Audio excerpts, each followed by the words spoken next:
As introduced, I'm Dr. Peter McCullough. I'm a practicing internist and cardiologist. I've trained in epidemiology, and I practice in Dallas, Texas. I hold degrees from Baylor University, University of Texas Southwestern, the University of Michigan, and Southern Methodist University. Many of you have seen me on TV as a news commentator. In the last few years, I've catapulted into public view. But being in the public eye is not foreign to me. I mean, I testified in the Congressional Oversight Panel for the FDA in 2007 on a big product label expansion. I've lectured at the European Medicines Association, New York Academy of Sciences. I've given grand rounds in virtually every major medical center in the United States. And I am here to tell you, we are in a time of a great controversy. There's no doubt about it. Everyone can feel it. Something has happened in recent years. And the great controversy is also the name of a book by Ellen G. White, who was one of the founders of the Adventist Church in 1858. The controversy, as we sit here today, involves what I call a biopharmaceutical complex. And it's in the title of a book. I'm going to leave the book with our host today. But the book is available online, as all books are. Preventing COVID-19, The Courage to Face COVID-19, Preventing Hospitalizations and Deaths While Battling the Biopharmaceutical Complex. And in this book, this is one of the few books in the COVID genre where it's not a medical book just telling my view of the world. It's actually a story. It's a story with a beginning, a middle, and end. It's a gripping, it has a gripping plot to it, but the plot's not fiction. It's real. It's a real story. What's happened, and I'll structure my comments the next few minutes into 4 parts. The first part is what's happened. What's happened is a biopharmaceutical complex has formed. This is a syndicate. It's a carefully organized syndicate. They've been meeting together in Davos, Switzerland for years on this. And everybody is in on it that you can see in places of wealth and authority in the world. This complex has figured out that in the setting of a medical emergency, in getting the worldwide impetus behind this, that doors of treasuries of governments all over the world will open and money will pour out into the complex. The complex will invest in itself. The complex will co-opt and collude with anybody they need to accomplish this goal, and they will reward those people with future jobs in the complex. The complex is at the top, we believe, the World Health Organization, the Gates Foundation, the Wellcome Trust, the Rockefeller Foundation, the World Health Organization, UN, Gavi, UNITAID, CEPI, the Coalition for Epidemic Preparedness and Innovation, formed by Gates and World Economic Forum. All the regulatory agencies, and I could just go all through them from the FDA, the CDC, the NIH, the TGA, the MHRA, SAFRA in South Africa, they've got them all. And you know the complex is active by just watching the movement. Scott Gottlieb is one of my contemporaries, former FDA commissioner. He's in the complex. He's on the board of Pfizer now. His predecessor, Stephen Hahn, who was very active as I was active in the early parts of the pandemic, now works for the venture capital firm supporting and funding Moderna. Recently, a high-ranking official in the UK in the medical response just joined Moderna itself. Deborah Birx, remember her, the scarf lady who's in the, yes, she's now CEO of a biotech company, from being a public health official. You can see what's happening. The complex is operative. Gates Foundation invested just a few million in BioNTech, and they got out billions, millions to billions. Those of you in the room who like money, you would like this. It is a money orgy right now. And there's been preparedness for this. Preparedness, that's an important word. The PrEP Act, Congress, and Health and Human Services write the PrEP Act in 2005, and it says we will have waves of pandemics. They're coming, from Zika to smallpox to SARS to you name it, it's coming, and we will be prepared. And when it's prepared, it'll be a national security operation. It'll be a national emergency, and we will have countermeasures. Countermeasures will be provided, and they will be immune from all forms of liability. That's what the PrEP Act said. That was memorialized in 2005. Now, recently, just a few months ago, Health and Human Services Secretary Becerra just has written the 14th Amendment to the PrEP Act, even further extending the immunity of countermeasures. Countermeasures are basically military operations. So the view was we were going to be attacked by an invader, not a foreign army, but a virus, and we were going to behave like we were attacked by an army. So anything we do militarily in response to this will be a countermeasure. And in the military, it's not about medical freedom. It's not about freedom of choice. It's not about keeping your business open or closed. It's the military, and one will respond. The very interesting thing about this is how the complex orchestrated this worldwide and simultaneously. That was, I think, very, very impressive. You've seen in the news recently an announcement about labs working on disease X. That, there could be any disease, and we're going to be ready for it. Peter Daszak, who runs the EcoHealth Alliance, who is a rogue vaccinologist, the EcoHealth Alliance is a go-between between the U.S. funding agencies and biolabs out in the world. He published an op-ed in the New York Times in February of 2020. He says, it's here. Disease X is here. Announcing with great enthusiasm that COVID is here, the pandemic is here, and we need to get ahead of this with vaccines and in the future vaccines. And in fact, when Gates Foundation and WEF formed CEPI, the Coalition for Epidemic Preparedness and Innovation in 2017, they have a business plan. It says we will be a vaccine incubator with infinite funding, and there will be pandemic after pandemic, and there will be only one response, and that is mass vaccination. Only one response. Not even a single word about therapy. So what happened over time is the U.S. Department of Defense, its research unit, DARPA, the National Institutes of Health, and its basically military unit, BARDA, HHS, the Department of Defense, the National Security Administration, the CIA, and the FBI, they got in the business of biological threats, developing a biological threat and then developing a response. Monoclonal antibodies, therapeutics, vaccines. And this idea of threat response became very, very attractive. And there was basically unbridled investment and enthusiasm in this. Academic researchers got drawn in. The funding was so good. Listen, I've had NIH funding. I'm full professor of medicine. I know about the research funding game. And infectious disease doctors, instead of devising new strategies or new antibiotics, what have you, it became so desirable to get into the pandemic response business about a future disease.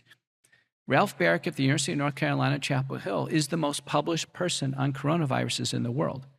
It's interesting, in the last 3 years, he's been the most silent person on the national stage. And he has been working for years on trying to make a chimeric virus. There's 4 coronaviruses that can affect us. It's like a mild cold that never invades the body.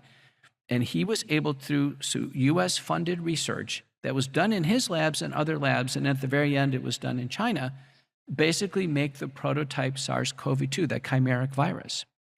And Baric announced this discovery in 2 important publications in Nature Medicine and Proceedings of the National Academy of Sciences in 2015.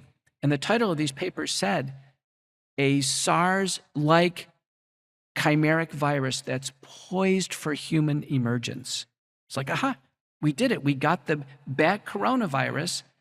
We took the best of the bat coronavirus onto a human coronavirus, and we got it to invade a human respiratory epithelial cell that was in the tract of mice. And in these papers, Baric thanks the Wuhan Institute of Virology. Says, thank you very much. We contracted the work for you. You did it. In the papers, it says, this is gain-of-function research, And since the Obama ban on gain-of-function research, it was grandfathered in. Since we started before the ban, we've just outsourced it to the Wuhan Institute of Virology. It's in these manuscripts as plain as day. No wonder Ralph Baric is the most silent person in the world. This is 2015. It's announced. They've made it. The prototypical SARS-CoV-2 virus exists in the Wuhan Institute of Virology. Now, fast forward in 2019, many different stories are circulating about what happened. Did it get out by accident? Was there actually a test of the virus and its communicability at basically a semi-Olympic competition there in 2019? But all experts and former CDC Director Redfield has testified on Capitol Hill that indeed the virus came out of the lab in Wuhan, China. And when he did, a 3-year false narrative fell. Now, that false narrative was started in 2020. Christian Anderson, a vaccinologist, virologist from Scripps, Edwin Holmes from University of Sydney, Kurt Rambut from LSU, and Fauci, his boss, Francis Collins, Jeremy Farrar at the Wellcome Trust, who's now the senior scientist at the WHO, and Peter Daszak at the EcoHealth Alliance, who ran the go-between, the runner operation between the US and China. They all get on a conference call, and the emails are all there, and they said, what the F are we gonna do about Barrick's papers? It's as plain as day that this was created in Wuhan, China. And Fauci and Collins orchestrate the grand deception. The deception was, let's write a series of papers and front to the world that it came out of nature. It came out of a fish market. This has all come out in the House Select Committee oversight. Brad Wenstrup, who's the chair, just published this on July 11th, 2023. It's pretty new. It was a grand deception. So as we sit here today, our director of the National Immunology and Allergy Branch, who stepped down, our director of the NIH, multiple key international players, conspired to conceal a global health threat that took the lives of people. And instead of coming out and saying, listen, this was a US project, we outsourced it in China, something went bad, it got out, here's the full dossier, this is everything we know about this, here doctors, save us.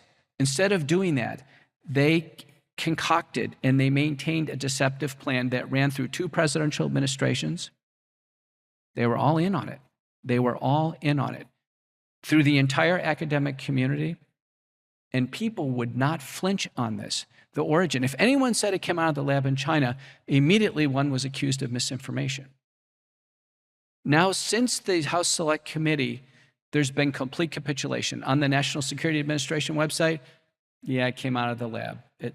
Now, FBI website, CIA, National Institutes of Health, Department of Energy. And so Rand Paul basically said, wait a minute, all these agencies were in on it? He said, listen, let's declassify the documents. So the order for declassifying all the US documents on the origins of SARS-CoV-2 goes to Avril Haines. Who is Avril Haines? She is the Director of National Intelligence. Do you know what she did in 2019? She was in Event 201. That was one of the pandemic preparedness planning committee meetings that was basically filmed. And her section, she was paired up with George Gao, who was the head of the Chinese CDC, and they were in the tabletop exercise of how do we deal with the public health response when people find that it came out of a lab in China. There were 36 pandemic preparedness planning events since 2012. 36, 25 had written documents, 6 are filmed like Event 201. Basically, Event 201, which happened in the fall, was an operational meeting. They already knew it was out of the lab. That's the reason why the Chinese raced over there to be there. Avril Haines, to this day, will not declassify the documents. She's refusing to classify the documents. That's the type of malfeasance that we have right now. We are sitting on the biggest misadventure in biological research and government operations worldwide of all time. That's what's happened. My role as a doctor when this came out is I was responding, I was making observations, I was collaborating as best and rapidly as I could. I came up with the first published protocol on how to treat the illness. We quickly demonstrated it worked. We published a series of papers. By December of 2020, we had clear and convincing evidence that early treatment was working. And instead of being celebrated, You know the story. I was crushed. No, you can't say a word about early treatment. You can't even talk about any of the components of early treatment. In fact, doctors can't prescribe early treatment and pharmacists can't dispense the medicines. Who was suppressing early treatment? The CDC, NIH, and FDA, HHS, every single medical society, and every single major health system in complete lockstep. Some places it was more severe. If a doctor even thought about it and mentioned it, doctor would be decertified. Canada's got 1,000 doctors on the sidelines. Australia, about the same amount. France, 2,000. New Zealand, 1,000. United States, we have a few. But we have a lot of them, like Dr. Carey and myself, that have basically had our professional careers disassembled. Those who were suppressing early treatment were in this government narrative. And the government narrative, I am convinced, and I really outlined it in the book, was intentional. It was intentional to create fear, suffering, hospitalization, and death. Yes, governments intentionally wanted to harm their citizens all over the world all at once. Now that is a great controversy. How can all the minds think the same all at once? I did some things on Clubhouse, and I was astounded. I had doctors in the Netherlands tell me that essentially they were, committing euthanasia to seniors in the Netherlands. Instead of treating COVID, they were giving them lethal doses of morphine. The same thing was happening in the jungles of Africa and South America. People started to behave incredibly bizarrely all over the world. It wasn't a U.S. phenomenon.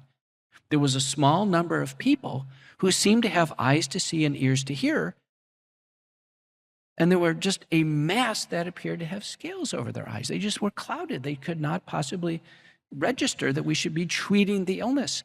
I testified in the Texas Senate. That's what ultimately, I was on Tucker Carlson the next month.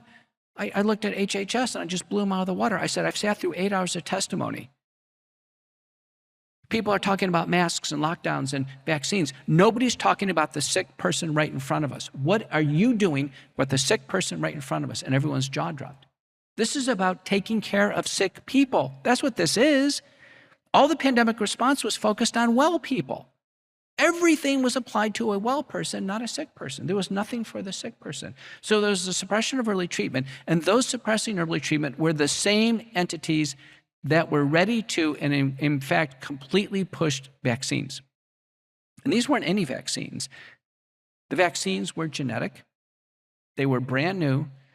They were rushed to development. Although messenger RNA technology is old technology, it just has not worked out. It was a technology designed to replace missing proteins, not produce foreign proteins in our body to try to raise an immune response. That was a disastrous idea. And so when the vaccines came out, at first it was elective. But we saw bizarre things happening. In the first week of the vaccine program, 3,000 pregnant women took shots. Since when do we ever have a pregnant woman take a brand new medicine, let alone a genetic injection? And then it went on from there. You know the story, the mandates and all of that. It just went and went, and our liberties were stripped. And you remember all these statements, right? Look at Arnold Schwarzenegger. F your freedom, right? Oh, thanks, Arnold. Really? And it just swept across nighttime TV. And the pejoratives, the vaccinated or the unvaccinated. But the floor fell out of the vaccine campaign early. It was found out they'd only last less than 6 months. So you weren't really vaccinated if you went more than 6 months. People have really dropped off. I recently held a Twitter poll for the lack of any other information, and I wanted to know who's actually in the vaccine narrative. That is, if someone's truly in the vaccine narrative, they would have taken 7 shots by now. 7. I said, does anybody know anybody who took 7 shots, let alone a public figure? Talking to people, I couldn't come up with one. I recently went on the show with Laura Trump. She's the daughter-in-law of former President Trump. I said, do you know anybody? Like your father-in-law? And nobody. So anyhow, on Twitter, it was around 9%. People said, yeah, I know somebody's taken, but most of them were Canadians or people outside the United States. There have been people who have taken, the vast majority dropped off quickly. So the vast majority of people took shots, took them early. They were scared, they weren't sure, they thought they were vulnerable, okay. But people quickly figured this out.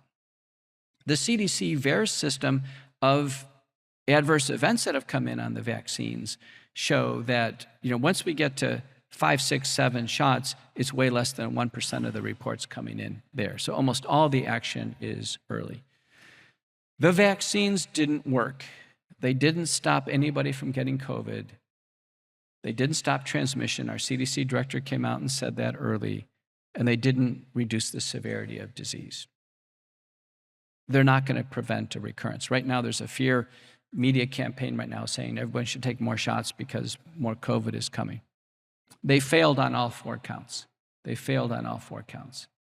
And I think America would have accepted an apology. America would have been very forgiving. The world would have been okay with that if they were safe. But it turns out the vaccines, as many of you know, aren't safe. As we sit here today, we have 3,400 peer-reviewed papers describing fatal and non-fatal vaccine injury syndromes in the National Library of Medicine. It is not controversial. It's not a theory. It is real. These vaccines cause very real side effects, and they're in 4 major categories. One is cardiovascular and heart inflammation, myocarditis, cardiac arrest. Number 2 is neurologic, all forms of stroke, Guillain-Barré syndrome, neuropathy. Number 3, blood clotting like we've never seen in medicine before. Blood clots that don't respond to typical blood thinners that are just a disaster. And number 4, immune system abnormalities. I'm not ready to call cancer right now, although people are very worried about cancer. I can't imagine that a single protein and the genetic code for it would, in addition to those 4 things, cause a 5th major category disease being cancer. I just can't imagine it. That makes staphylococcal toxin look like a cupcake. I mean, it is inconceivable how a protein could be that deleterious to the body. What we've learned is the protein that is produced from the messenger RNA vaccines is not broken down by human enzymes. It's not. It gets stuck in the body potentially forever. This is a giant problem. No wonder we have problems 2 years later. There's a recent paper by Li and colleagues from China that's demonstrated that 2 years after taking shots in 2021, there's micro blood clots circulating through the retinal arteries and retinal veins. Not in everyone, but in a percentage, about 2% or so. People have asked the question, why are some people take these shots and they're perfectly fine, and other people have literally died in the vaccine center? And of the deaths that the CDC knows about, 1,100 die in the center or an hour or 2 afterwards. It's that acute. I interviewed on my show, a paramedic who's been going out to the vaccine centers and doing CPR. He would tell me about it. So it's very real. The reason is, in a paper by Schmeling and colleagues from Denmark, where they had all the adverse events, they had all the lot numbers and batches, the manufacturing batches, just about a third of the shots in this low-risk batch have 0 side effects, not even a sore arm, nothing, 0, zilch, and they don't have anything later on. If you're in that group, if you've taken the shots and you didn't feel it, you're good. There's another group, about 2/3, where they have some modest side effects, and that's it. And then there's this third batch. That's where all the action is 4.2% of the doses, and it's potentially lethal. That's where all the blood clots are, the heart damage is 4.2% of doses. It matches almost exactly with the Lee data. It matches very similar with the CDC V-Safe data, which say 7.7% of Americans get so sick with the shots they have to go to their urgent care or the hospital afterwards. So it's a small number of people who are really, really taking risk, and others that are basically getting away scot-free. How can that happen? Because under emergency use authorization, of which Becerra just extended for these all the way till January 1 of 2024, December 31st of 2024, there are no inspections. Despite having plenty of time and resources for inspections, the vaccines have never been inspected for quality, purity, or contaminants. Japanese have returned millions of doses because of visible contaminants in the vials. So all of American biotechnology and ingenuity, all the best that we have, turns out Pfizer, Moderna, the companies, they don't even make their own products. They are subcontracted to biodefense contractors. That's who make them. But no inspections. And the FDA is staunchly defending this. The FDA staunchly defends complete opacity on safety. They haven't conducted a safety review. And Pfizer's 90-day safety dossier finally under court order was opened up to America, there was 1,223 deaths within 90 days. Pfizer should have been taken off the market January 2021. Moderna never should have come out. The FDA never stopped it. Pfizer never stopped it. The FDA wanted to block that to America for 55 years. The FDA and Robert Califf, who's the head, who's a personal friend of mine, he's a cardiologist from Duke, they are in on this great controversy.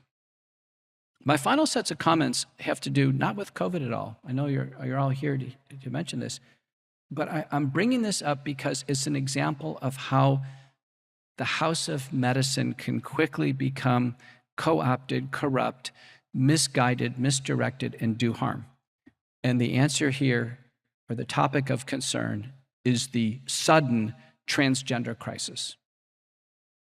The sudden transgender crisis. The sudden human desire to change from one gender to another that seemed to come upon us overnight.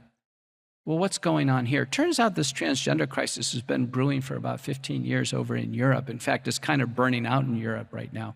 But it's been going on for a while. But there's been a rise of LGBT and interest in transgender and people truly trying to change their genders and live out that fantasy, and then a rise of another illness, that the two parallel each other. I'm an epidemiologist. I train at University of Michigan on this, and I study these patterns.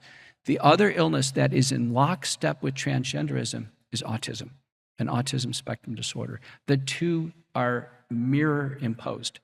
Autism, when I was born, was 1 in 10,000. Now it's 1 in 36. Some schools actually have autism tracks in the schools for kids. It's so common now. A track. It's like a curriculum track. It's that common. The pediatric and psychiatric community throws their hands up and say, well, we don't know what's causing it. It's a neuropsychiatric syndrome. There are roughly 800 papers, 200 of which focus on the immune system, that are arriving that autism in some way is related to the acceleration of hypervaccination in children, giving rounds and rounds of vaccines. When I was a kid, there were 5 shots. Now there are a total of, I think a child under 2 receives 29 shots. Through age 18 with COVID, we're at 108 shots. There's one NGO, by the way, out there that's part of this complex. They're aspiring for human beings to actually take 500 shots. 500 shots. Someone said, Dr. McCullough, you're an anti-vaxxer. I said, my gosh, I asked my mom for my vaccine card. I counted everything up. I grew up, my mom was told to take me in for a vaccine. I took vaccines. This body you're looking at, I took 69 shots. I'm not an anti-vaxxer, I'm a pincushion, for crying out loud. What I've become is I've become vaccine risk aware, that vaccines in the 1986 Vaccine Injury Compensation Act, in the legislation says that vaccines have unavoidable harm. And for that reason, the manufacturers must be held free of liability. Unavoidable harm. So what we know is that autism is driving the transgender epidemic. A vast number of people who are in the LGBT community are ostracized, they don't feel like they fit in, and they are preyed upon in this indoctrination towards transgender medicine. Transgender medicine has dozens and dozens and dozens of papers out there. The hormones in the surgery worsen the psychiatric burden of disease, increase mortality from all causes, and are loaded with complications. It's so bad that states are banning it. Since when do states have to ban something that major medical centers and doctors do? There's no doctor who should do this. There's no nurse that should participate in this. There's no hospital that should do this. No ethical person would do this. The diagnosis is gender dysphoria. That means one's not happy with their gender. The cure for gender dysphoria is to go through normal puberty. That's where a male and a female brain form. Dr. Carriatis is a psychiatrist. He can answer a lot of questions on this. The cure is not to do disfiguring surgeries and prescribe hormones that are unnatural and try to force their way through this. Yet the transgender crisis is a crisis upon us. And the House of Medicine is on fire right now. People have asked me, Dr. McCullough, how can cardiologists strongly advise or push the vaccines that cause heart damage on heart patients? I said, I don't know. I really don't know. How can people be forced to, in the heart? On the way here, I flew next to one of our doctors at my hospital in Dallas, who's on the transplant service. And he was a surgeon. He was shaking his head. He goes, they are forcing the vaccines on the transplant patients, and they're dying before they ever get to transplant. How can that get in the minds of people? How can doctors possibly think? Do you know the Endocrine Society, the American College of Pediatrics, and OB-GYN societies all strongly support transgender medicine? The Autism Advocacy Network strongly supports transgender medicine. Every state that's banned it immediately has had those bans stayed by the Autism Advocacy Network and other interest groups through the ACLU. Texas Attorney General reached out to me just last week and said, Dr. McCullough, can you please issue a statement? We can't find a doctor who will step up and tell us that transgender medicine is bad medicine. Not a single doctor in the entire state. It's astounding. We're in a time of a great controversy. There's no doubt about it. The House of Medicine's on fire. When doctors got on the wrong side of smoking, do you know doctors used to advertise cigarettes? They used to smoke in the operating room. Do you know that? It took 40 years from the time we knew smoking was bad for the human body and caused cancer to the tobacco side. And doctors say, oh yeah, it's bad. 40 years. Ignaz Semmelweis in Vienna in 1500 proposed that we wash our hands, and he had data to reduce infections in pregnant women. 15 years of writing books and giving seminars like this, what have you, and he died in an insane asylum. They said, this guy's nuts. We should never have to wash our hands. Okay. The opioid pandemic's been going on for 2 decades now. The House of Medicine isn't what you think it is. And the way you take charge is you take charge using your common sense, doing what you're doing now. Anything that violates your common sense, anything that violates your principal moorings in life, challenge it. Someone tells you to do something tomorrow that just doesn't make sense, don't go along with it. You really have to stand up for your civil liberties. And I'm so glad to be here. I'm going to turn it over to the rest of the program, and I'll be happy to take questions afterwards. Thank you for having me.